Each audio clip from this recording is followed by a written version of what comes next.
Hello friends. So today's video is going to be a July new releases wrap up. Before I jump into the books I got around to, I do want to give the heads up that I still have the book from June, The Ballad of Perilous Graves, that I'm hoping to read, as well as from July, the Book of Gothel. I had a couple of friends that wanted to read this book as well, and we decided we would try to read it together. But because it came out so late in July, we decided we would try to read the Book of Gothel in August. So I won't be mentioning that one today, but I do have quite a few other books to chat about, so I'm just going to jump right into those. First off, we have What Moves the Dead by T. Kingfisher. So you all know that I have quickly fallen in love with T. Kingfisher's writing this year after having picked up Nettle and Bone and falling head over heels for it. So I was very excited to see that Nettle and Bone already was a new release this year, and then immediately T. Kingfisher had What Moves the Dead come out this year as well. This one is a retelling of The Fall of the House of Usher, which is an Edgar Allan Poe story. And I will admit I am not extremely well versed in fantasy horror stories, but I did appreciate the creepy factor of this one. We follow a character who goes back to visit one of their friends, and their friend seems to be very ill, and their friend's brother also seems to be ill. And the main character thinks that it has something to do either with the house that they are living in or the lake that is near the house. They're not sure what's going on, but it seems to be leading to some very strange things for the health of their friends. I think horror stories are difficult to touch on too much because I don't want to give away too many details. It might disrupt your personal experience with it. For me, there were certain elements to this that made it a little less creepy, and to explain why, I think would be almost bordering on spoilery. So I can't really go too in depth about that, but it was a very quick read. It's the perfect book to pick up on Halloween, or if you just feel like being scared one night. This is a good substitute for watching a scary movie. I definitely enjoyed it for what it was. Nettle and Bone is still my favorite thing I've picked up by T. Kingfisher, but Nettle and Bone is it's more of a grim fairy tale, and this is definitely more fantasy horror. And if fantasy horror is your thing, I would say definitely check this one out. Very different from that, we have 10,000 Stitches. So this is its own standalone, but it takes place in a series of standalones. The first of which is Half a Soul. Just like with T. Kingfisher's books, Half a Soul came out earlier this year, and then 10,000 Stitches, and then there will be another book by this author coming out very soon. At the time I'm filming this, it's not yet out. And so this is a standalone, but there is some incentive to read Half a Soul first, as there is a character from Half a Soul that is a rather important character in this one. You don't have to read Half a Soul first, but if you want to catch those little details that are woven in, then you would probably want to start with Half a Soul. Anyway, this particular story is kind of a Cinderella retelling. We follow a main character who is a servant to a not particularly considerate or empathetic family. They don't treat their staff very well, and that would of course include her. And one day she meets a man who is from Fairy, and he is determined to become a really good person, and he just wants to be filled with integrity and do kind things for people.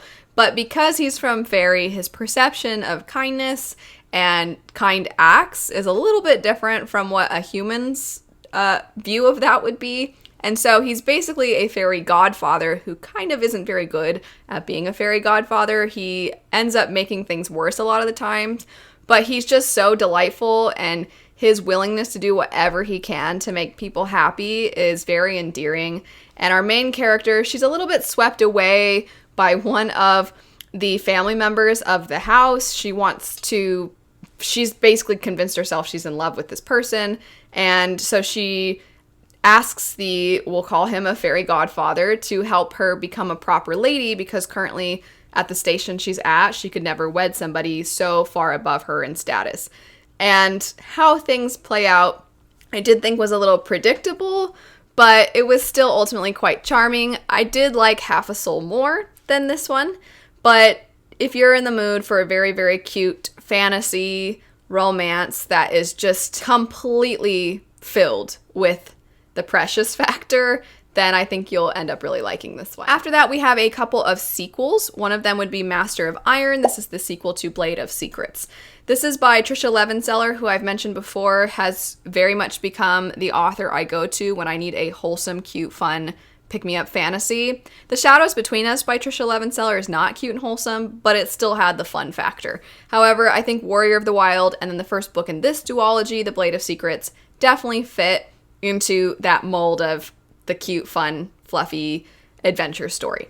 And it is young adult, so it's going to be slightly different than something like Half a Soul and 10,000 Stitches, which are a little bit older and do touch on some more adult themes. But I do want to give my appreciation to how much effort I think the author put into depicting a main character with extreme anxiety. So our main character in the first book is somebody who she feels very comfortable alone and then with her sister. It's just the two of them.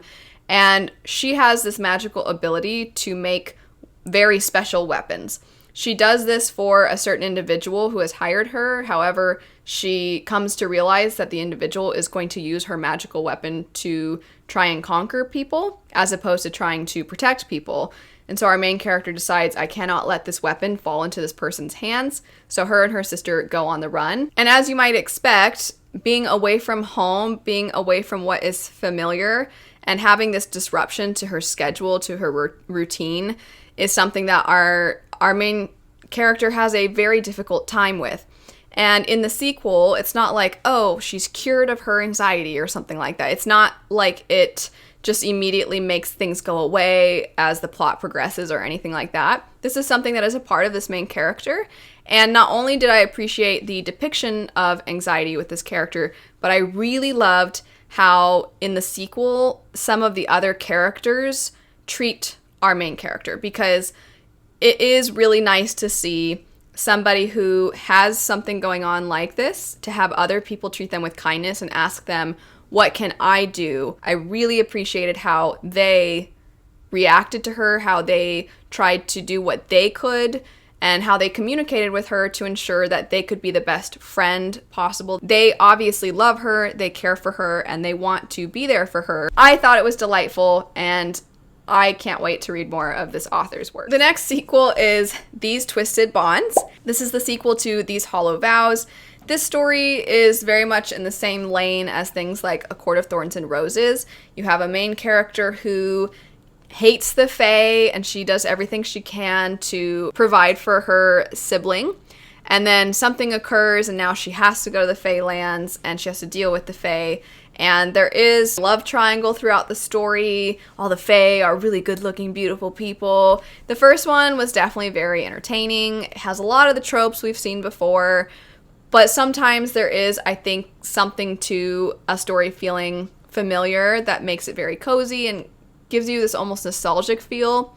I do think, though, that you can have a story that is just pure fun, like this one, and then I think you can have a story that's fun and then does what Master of Iron does, where it incorporates things like this mental health representation. Or you can have something like Half a Soul and 10,000 Stitches, which are cute and charming to the nth degree, but then also touch on some serious things. This one, I don't think is trying to touch on anything particularly serious. I think it is very much a fun, angsty story. But I do feel kind of bad for it, because I have been reading a lot of other books that have a lot of these other things tied in to the plot lines or tied into the character arcs. And so for me, I don't know, I don't think I was in the mood for just the pure entertainment factor. So this one ended up, I thought it was a good sequel, and I thought certain world building details were interesting, and it was definitely entertaining, but it's not by any means a new favorite. However, if you are looking for an angsty story, this duology is the angsty Fae story. I think a similar thing can be said for the last book for today, which would be Violet Made of Thorns. This is the first book in a series, and it very much feels like a fairy tale, but with a main character who is kind of bordering on being a villainous character herself. So the setup is that we follow this young woman who is a seer, and she serves the king and the prince. the prince is determined to find his one true love. His marriage is very significant to the kingdom because there was a prophecy that said that basically his falling in love was either going to be the ruin of their kingdom or the salvation. And so everybody is very invested in what's going to happen and who he's going to choose for his bride.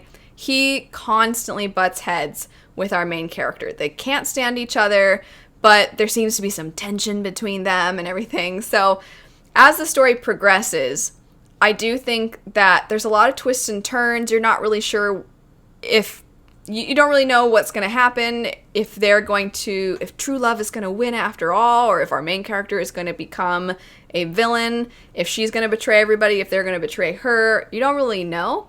But it did remind me a little bit in some ways of Cruel Prince, because there is this tension between the characters, but also they kind of hate each other at the same time.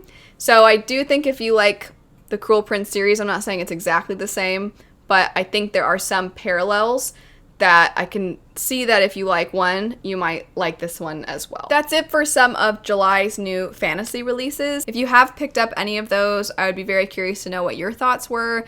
And then also, if you haven't picked them up, are there any that you now are interested in getting around to? But anyway, thanks so much for watching. I hope you have a lovely rest of your day, and I'll see you all later. Bye.